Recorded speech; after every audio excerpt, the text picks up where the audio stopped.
My name is Crystal, and I feel like I don't have anyone in this world, so I'm sharing my story here. I've watched my husband become someone I don't recognize, a monster. I don't know how many of you have happy love stories, but I envy those who married their soulmates and are now living their best lives. I thought I was marrying my soulmate, Seth, but I was wrong. I married Seth out of love. We both had stable jobs and a good relationship before we got married. However, after we tied the knot, Seth suddenly quit his job without even talking to me about it first. He said, "Look, Crystal, I was getting depressed and burnt out at my last job, so I needed to quit. I'll apply for a new job soon, but I need a break. You'll have to support us until then." I replied, "I'm sorry you're feeling down, Seth, but you should have consulted me or told me that you were going to quit. I needed a heads up."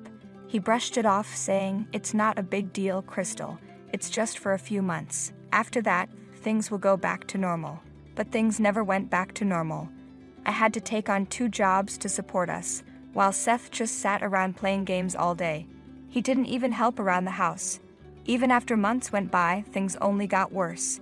I don't have a college degree, so I couldn't get high-paying jobs. We barely managed to get by, but after a few months, we couldn't even afford the rent. That's when we had to ask for help from Seth's parents, Cole and Olivia. They were shocked to find out Seth had quit his job. They said, "Seth, what is wrong with you? You're going back to your old habits again. This is unacceptable." I asked, "What do you mean?" Seth is a hard-working man, and I always knew him that way. This situation is unexpected. He hasn't been doing well mentally. They replied, "You don't know everything, Crystal. Seth has done this multiple times. He quits his jobs and then expects us to take care of him. Last time, we threatened to cut him off if he didn't get a job. We forced him to go back to work, and after that he met you. We thought he had genuinely changed, but now we see he is back to his old ways. He says he is depressed, and he visited many therapists, but they all said there was nothing wrong with him. He was just playing us for free money." I was shocked to hear this about Seth. Believe me, during the 2 years we were in a relationship, Seth was a consistent worker. He never did anything like this. It only happened after the wedding. I had no idea this was a pattern. Seth tried to defend himself, saying, "Dad, you saw that I changed my ways. This is really an exceptional situation. We just need a little help for now. I'll find a job soon." His parents told him, "You better stick to your word, Seth. We won't let you mooch off your wife. She's a good person and deserves happiness. We will let you stay at one of our properties for free, but you have to promise to get a job soon. We will kick you out if you continue this behavior." I'd assured them, "Thank you so much. Seth will work on his problems. Thank you for helping us until then." Seth also promised his parents that he would find a job, but he never did. Instead, he lied to them about having a job, while I was the one working hard to support our family. I kept quiet because I loved him and didn't want to pressure him. Slowly, our finances got worse. I was barely making ends meet, while Seth continued to waste time. In fact, he got angry with me when I couldn't bring in more money each month. He even warned me not to take days off to avoid missing a day's wage. I was exhausted and isolated from everyone. Seth hated it when I went out with friends. I was foolish and too in love to see the truth, so I stayed like this for a year. Yes, for an entire year. I worked like a slave and reduced myself to nothing. One day, I had enough and took a day off from both my jobs. When Seth saw that I didn't go to work, he said, "Why are you home, Crystal? You should be at work making money." I took the day off and said to Seth, "If I keep working like this, I'll die, Seth. This is unacceptable." He replied angrily, "Who told you that you can take a break? I warned you about this, Crystal, and you didn't listen." I shot back, "How can you be so cruel, Seth? For a whole year, I worked like a slave while you enjoyed my money. You isolated me from my friends because you didn't want me going out and spending money. This is hell, Seth. I deserve a day off and I will go out. You'll have to deal with it." I ran out of the house crying because I was hurt and needed to get away from him.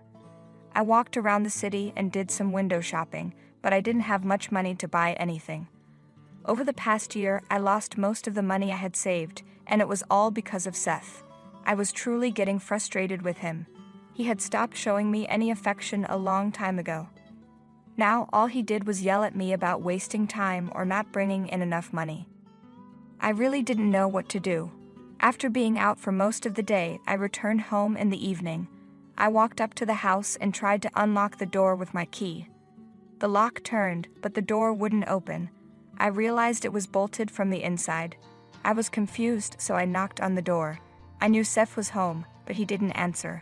After a while, I started shouting, "Seth, open the door. I'm outside and it's freezing. I'm going to catch a cold."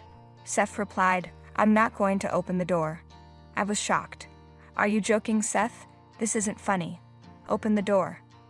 He continued, "You think you can disrespect me and ignore my warnings? That will never happen, Crystal. You need to learn a lesson.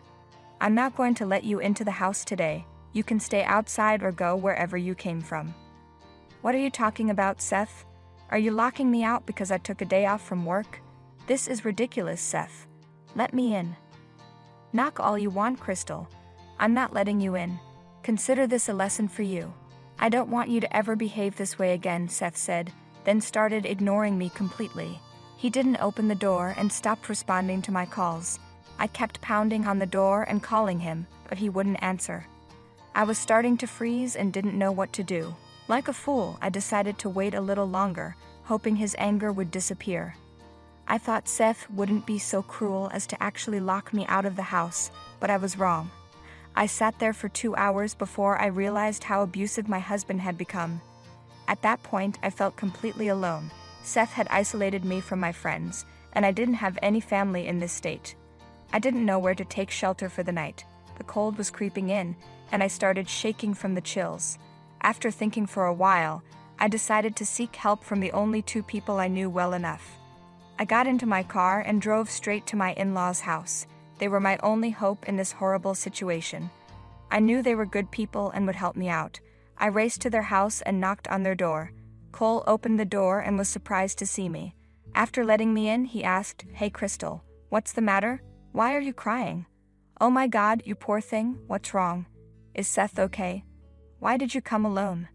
"Seth locked me out of the house, guys. I was sitting outside for 2 hours before I drove here." "What the hell, Crystal? Why did he lock you out? What kind of prank is this? Don't tell me he's getting influenced by all those videos he watches." "No, Cole, he wasn't pranking me. He locked me out because I took a day off work.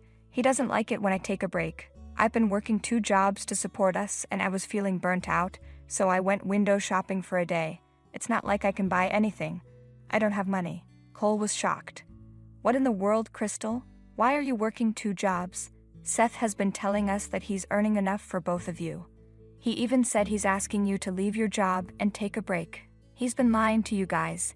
He never got a job after he left his last one. I don't think he ever sent any applications. He's been pestering me for money, so I had to take up 2 jobs. He gets upset when I take a day off because it means I'll get less money next month." I started to cry and poured my heart out to his parents. I knew he had been keeping them in the dark. I had supported his lies because I didn't want them to disown him. I loved a man who didn't even care about me. My pain and shame became too much for me to handle, so I broke down. His parents were horrified to know that their son had become abusive toward me. They were even angrier than I was.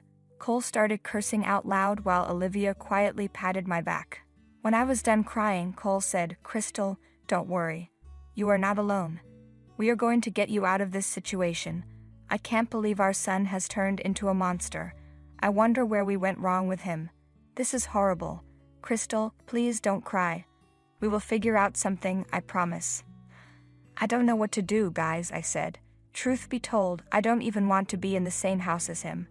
I don't know what to do or where to go." "Don't worry about those things, Crystal," Cole replied. "We'll take care of it. Let's go back to the house. I will go with you. It's time we taught Seth a lesson he'll remember." Cole took me to our house while Olivia stayed behind, as she was sure she would slap Seth if she saw him. When Cole and I got there, we knocked on the door, but Seth didn't open it. I heard him scream that he wasn't letting me in. I said, "Seth, open the door. It's been 3 hours already. How much longer are you going to punish me?" "As long as I want, Crystal. You didn't listen to me when I told you not to take a break. Now I'm not going to listen to you. See what it feels like." "You are insane, Seth. I was taking a break for 1 day. 1 freaking day. That doesn't mean I deserve to spend so many hours outside. You deserve to spend the night outside since you were so desperate for a break. You can stay out and take as much time as you need. I am not opening the door. You can keep knocking. Seth, open the damn door right now, Cole yelled. Open it or God help me, I will break this door down. After Cole called out to him, there was immediate silence. Seth knew he had messed up. He opened the door once he heard his father's voice. He immediately panicked and ran to get the door. When he saw us, he got even more nervous. His dad looked very serious, with a mean frown on his face.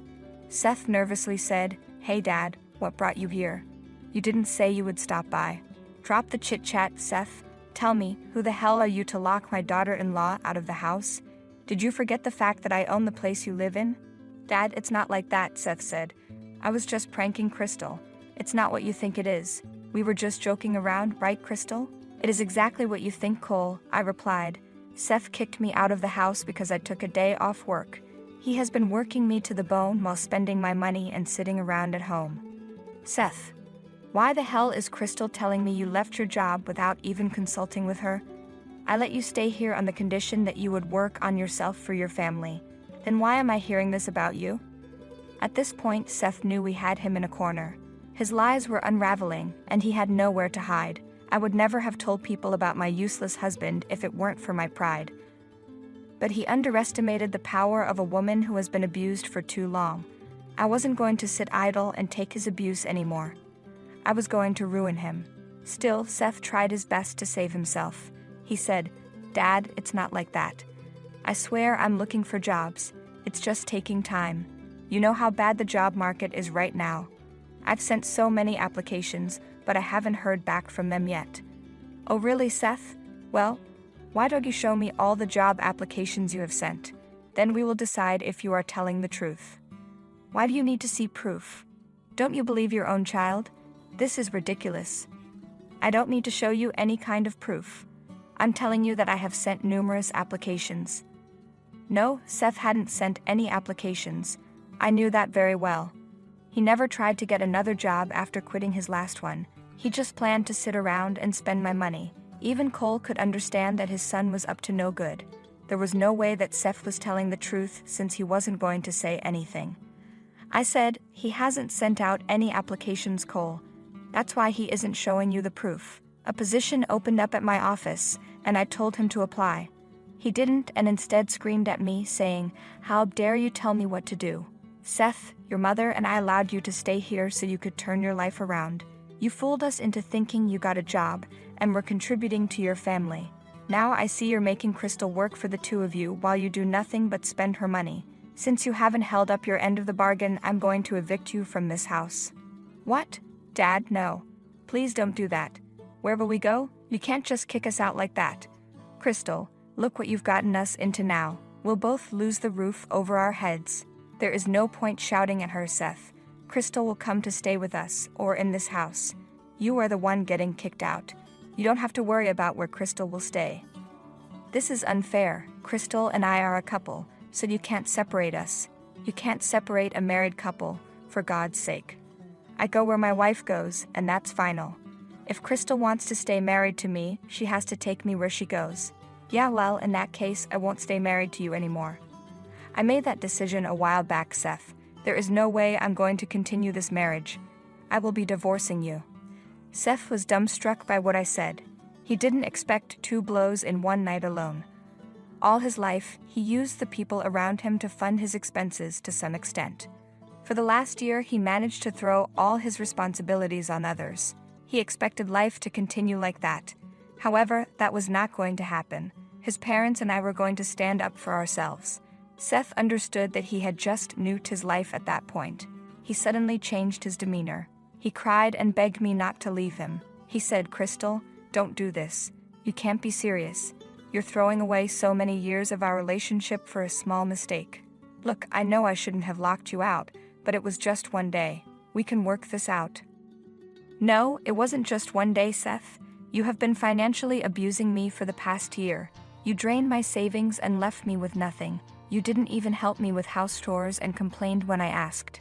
1 year of this torture is enough, Seth. Not anymore. I am leaving." Crystal, you're being unreasonable. We can talk this out. Fine, I will start applying for jobs tomorrow.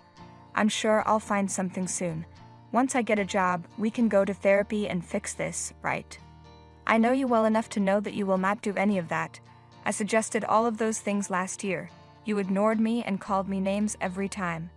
I know that if I listen to you now, you'll act like you've changed, but then you'll go back to how things are now. Dad, please help me convince Crystal. See, I'm willing to change, but she's not listening to me at all. Who's at fault here, Seth? Crystal is doing the right thing by divorcing you. You don't have the right to hold her back. Her logic is completely on point. She's a good girl, and I don't want her to waste her life with an abusive man like you anymore. Crystal, you can come over to our place and stay there until Seth is kicked out. I'll wait here while you pack your bags. I took the chance and went straight to my room to get my stuff. As promised, Cole waited for me downstairs while Seth tried to make him change his mind. To be honest, I didn't trust Seth anymore, and staying with him in this house after the confrontation would be too risky. So I took Cole's offer to stay with them. I could hear Seth shouting and crying downstairs. Cole remained passive to everything and waited quietly for me. I got my stuff and went downstairs. Seth tried to physically block me with his body. That's when Cole shouted at him about calling the police. Seth got scared and let me go. Back at my in-laws' place, Olivia took one look at us and immediately went to hug me. For some reason, her tender move brought me back to tears. It had been ages since someone held me like that or showed me any bit of affection. It made me realize how much I lost by marrying Seth. His own parents loved me more than he did. Olivia brought me into the house and assured me I could stay with them as long as I wanted, so I decided to stay there for the time being. I didn't file for divorce straight away. Why? Because I needed Seth to get back on his feet to avoid paying him alimony. Seth would be forced to find work once the month was up, and he would have to move. Until then, he could enjoy half of whatever I had in our joint account. I transferred half of the funds into my account and left him with the rest.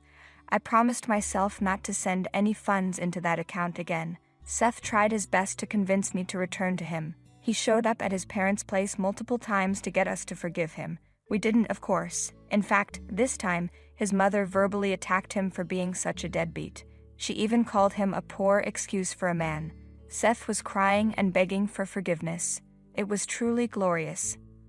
The month passed and Seth was forced to move out of the house. He tried to fight the move, which led to his parents almost calling the cops. I guess Seth was finding it hard to believe his parents were actually kicking him out. Anyway, since then, he has been couch surfing with his friends, but had to get a job, of course. I mean, who would host him for free day after day? Everyone knew about his bad habits of becoming a parasite on others. Seth couldn't find a good job, but he made do. As soon as he moved into a place, I filed for divorce. The process was easy because Seth didn't have any money for a lawyer. He resigned himself to his fate and let us get divorced. I didn't have to pay him any alimony because our income difference wasn't much. I left one of my jobs because I no longer needed to support another person. Plus, his parents were hosting me for free, which let me rebuild my savings. Anyway, we split amicably because we didn't have the means to fight. He apologized to me multiple times, but I didn't forgive him. I'm now living in a 2-bedroom apartment with a roommate. Things are picking up for me. I visit Olivia and Cole since they have become my family as well. They are also refusing to forgive Seth, and it doesn't look like their relationship will ever go back to normal.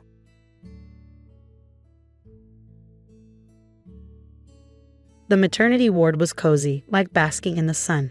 Emily, cuddling her baby, must have been super happy. Want to hold her? Emily asked John, who seemed a bit nervous. John scratched his head, feeling awkward. I might drop her. Maybe later. Emily glanced at me, seeming proud as she focused on her baby. It was like she was trying to show off compared to me, someone without kids. I wish I had a kid, John muttered cheerfully, looking at Emily. Trying not to laugh, I replied seriously, "Well, isn't there one right in front of you?"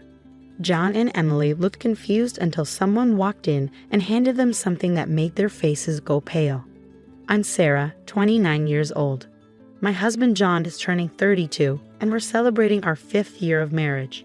We both work at the same company, but in different departments. We met at work and fell in love.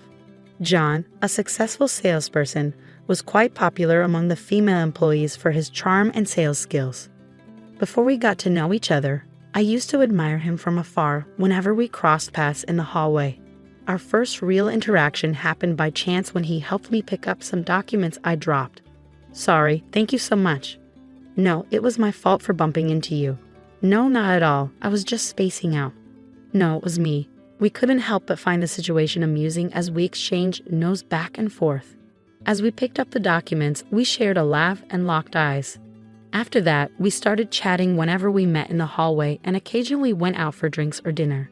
John's stories about his sales experiences were fascinating, and I understood why he excelled in his job. When we decided to tie the knot, some of my female colleagues were surprised. I left my job when we got married and became a homemaker, but circumstances led me back to work 2 years ago, though at a different company from John's. Since then, we've been working hard together. Although we still have a mortgage, we've managed to buy our own condo and save a bit. Our relationship may not be as romantic as when we first got married, but I believe we're doing well. Sometimes John comes home late, but when he's early, he pitches in with household chores, saying, "You're working too, Sarah. It's only fair."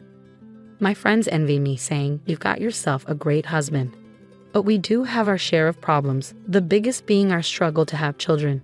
We both adore kids and have dreamed of starting a family since we got married. Yet after 5 years, we're still childless. With my age creeping up, I'm starting to consider fertility treatment seriously. Surprisingly, John seems more relaxed about it lately. A few months ago, he was enthusiastic about starting a family together, but lately he seems less interested.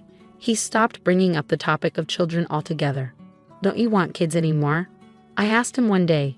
John looked surprised. "Why would you think that?" he replied. Feeling a bit frustrated, I said, "Because you haven't mentioned it lately." John gave me a gentle smile. "That's not true, Sarah. I do want to have children with you, but I don't want to pressure you," he explained, hugging me comfortingly. Another concern is the strained relationship between John and my dad. My mom assures me they'll warm up to each other eventually. But whenever John is around my dad, he seems tense. It makes me wonder if he'll ever really get along. It's understandable though, considering my dad is the executive vice president of John's company. When John first came to my house to meet my parents, he was so nervous he could hardly speak. My dad even teased him, "You're one of my salesmen, right?" I got defensive, saying, "John is the best salesman." My dad laughed it off, assuring John it was just a joke, which finally made John smile. Sometimes I worry that John faces challenges at work because his father-in-law knows everything he does. When I bring up my concerns, John brushes them off. "It's not so bad when you're the son-in-law of the executive VP. Even the bosses treat you differently," he says. "I'm not taking advantage of it, but they're just more understanding," he adds. "But doesn't that make work tougher for you?" I ask. "Nope," he replies, laughing, seemingly unfazed by the situation. The truth is, there's another reason for the tension between John and my dad. 2 years ago, John had a financial mishap unrelated to work, and my dad helped him out. It was a big deal, and it's why I went back to work. I think John feels guilty about it, even though my dad never brings it up. I can see John wants to make my dad proud, not just as a salesman, but as his son-in-law too. Since we don't have kids, we often go on dates on our days off. One day, after watching a movie, we ran into one of John's coworkers while strolling around town looking for a place to eat.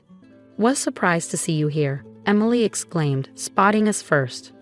This is one of my coworkers. They also got married after we did, from an office romance, John explained.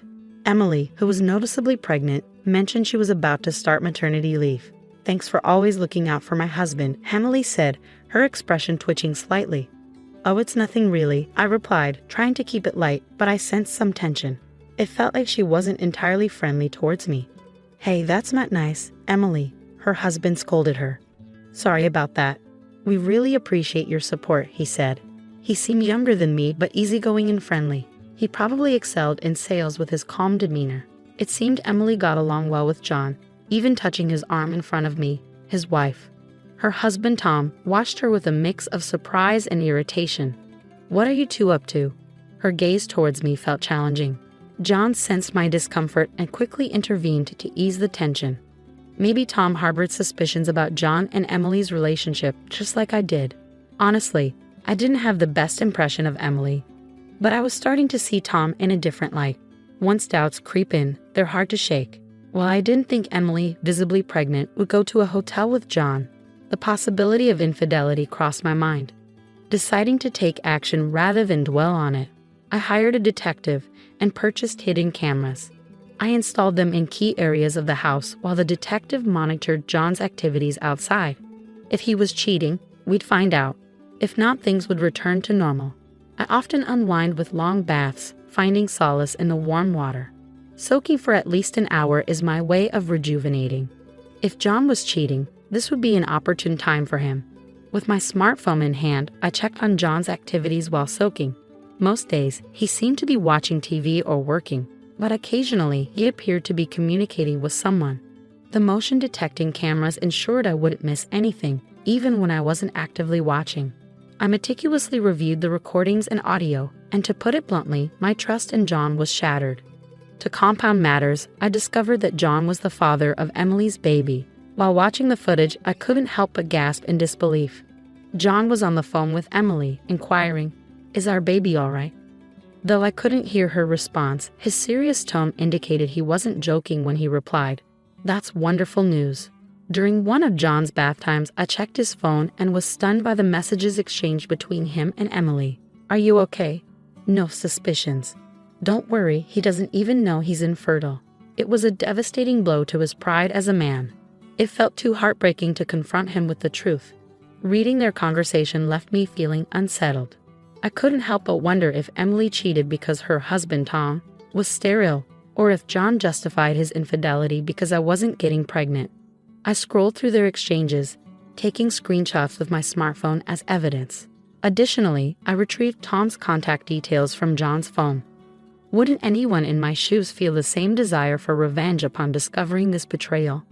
They say misery loves company, and I made sure to gather ample evidence before reaching out to Tom, just in case he doubted Emily's infidelity or decided to take her side and thwart my plans. I arranged to meet Tom at the cafe without informing Emily or John. To avoid raising suspicion, I called ahead and informed him about Emily and John's affair. He didn't appear overly shocked or distressed when he arrived. When I thanked him for coming, he simply nodded. "Actually, I wanted to talk to you, Sarah, about something," he said. Curious, I inquired, but Tom insisted on hearing my side first. He explained that revealing John's betrayal would be a betrayal in itself, and he needed a compelling reason to do so. I presented Tom with the evidence gathered by the detective and the proof I had collected. As he examined the images discussing sterility, his expression twisted in disbelief. "Emily seems certain about this here. Do you know anything about it?" I shared that we'd been married for 3 years and underwent testing about a year into our marriage. Tom and Emily had been eager to start a family early on, so he found it strange that they hadn't succeeded after a year. After the testing, I never actually saw the results myself. Emily assured me everything was fine on her end, he explained. Listening to his side, I realized the depth of the deception. I pondered why Emily didn't divorce Tom, knowing he couldn't have children. "Oh, that's because Emily is in debt," Tom explained.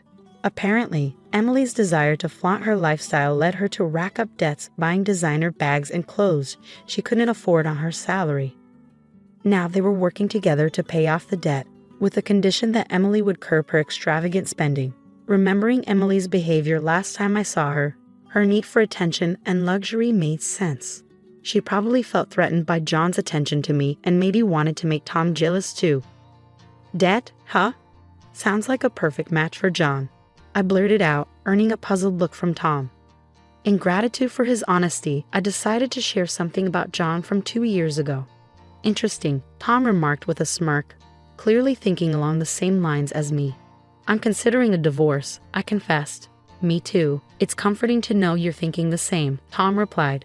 Then he revealed something he had been holding back. "Was your first encounter with John really accidental?" he asked. I nodded. "Yes. I dropped my documents and John helped me pick them up." "It wasn't an accident," Tom interjected. "What? He did it on purpose to create an opportunity?" According to Tom, John had noticed my interest in him for a while. Tom was convinced that given the opportunity, John could get close to me. As I felt my cheeks flush with embarrassment at my own obviousness, Tom continued. If his interest had solely been in you, Sarah, it would have been one thing, but that wasn't the case. How so? I inquired. Because of who you are, the executive's daughter. John seemed quite pleased when he boasted to Tom about getting close to the executive director's daughter, meaning me. He seemed to view marrying me as a shortcut to advancing his career.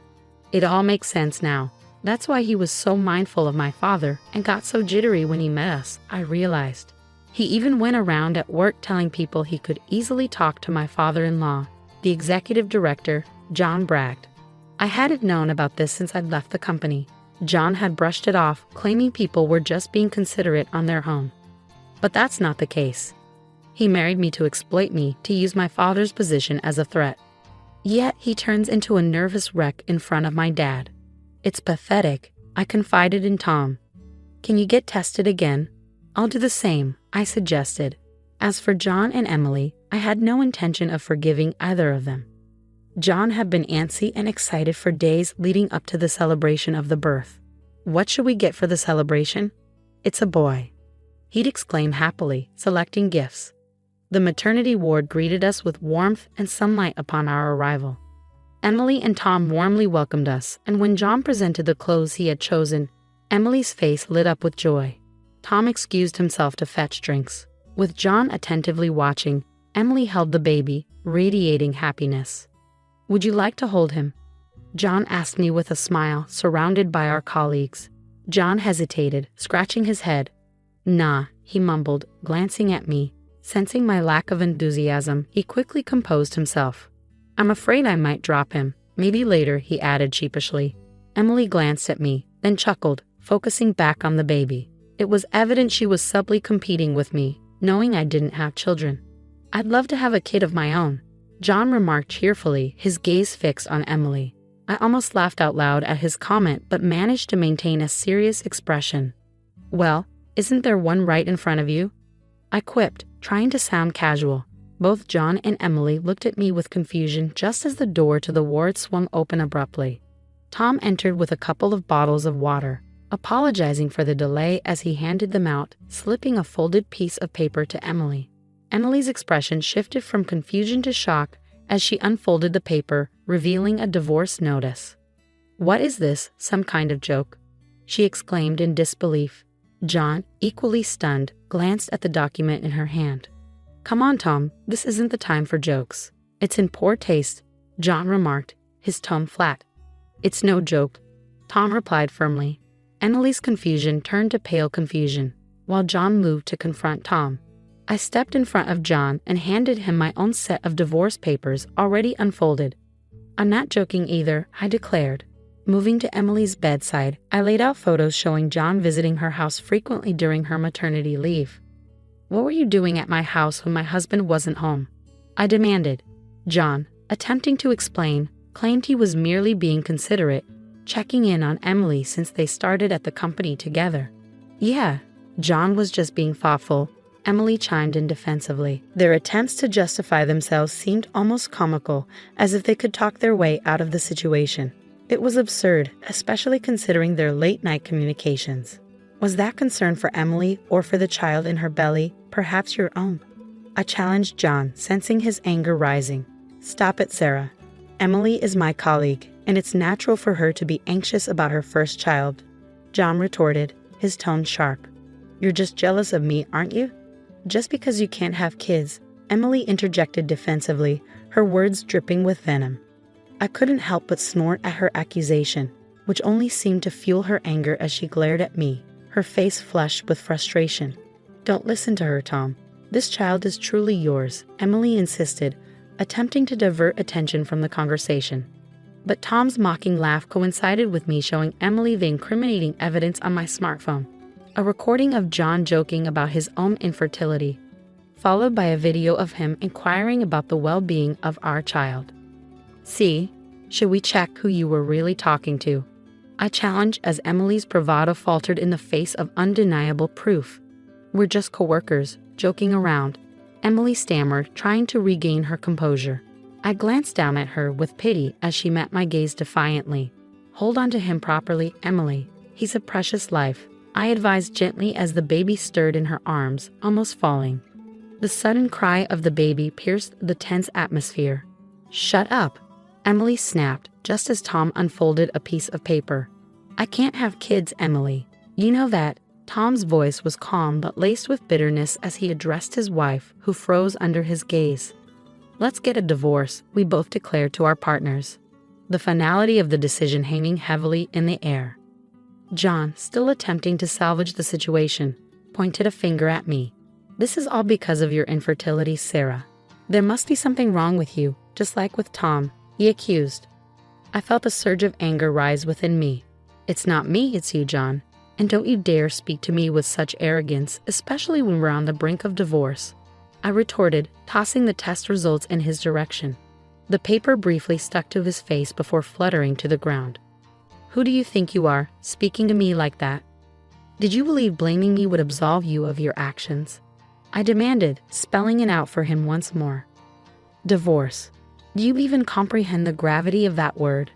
John's face drained of color as he stammered an apology, begging for forgiveness. "Huh." Emily's astonished voice interjected as John pleaded. Tom and I exchanged a knowing glance and chuckled softly, reflecting on John's past mistake of accumulating a hefty debt through stock trading, which my father had covered. I had started working to repay it. My father's assistance came with a condition. John signed a promissory note. In addition to alimony, John would now face relentless pursuit for repayment from my father. With Emily's debt added to the mix, their future looked bleak. "Well, best of luck to you both. You'll need it. We'll settle the rest through our lawyers," I declared, leaving John on the floor in tears as Tom and I exited the hospital room. My father, even angrier than me, enlisted the help of a lawyer he trusted to extract every cent from John, even tapping into John's share of our joint assets. But it still wasn't enough. John, now remarried to Emily but unaware of each other's financial burdens, faced criticism from Emily's parents upon discovering the truth, leading to yet another divorce. Emily's parents, while temporarily covering her debts, eventually had to send her back home, where she endured daily reproach. Despite the hardships, their grandchild, the innocent babe, was showered with love and lacked for nothing, which eased my concerns. John, unable to remain at the company, resigned and now resides in a modest apartment, toiling from dawn till dusk to meet his obligations of debt, alimony, and child support. Meanwhile, I've settled into a rented apartment, embracing solitary living. Tom and I have become drinking buddies, meeting up on weekends for quiet moments of camaraderie. He may not be as chatty as John, but I appreciate the peaceful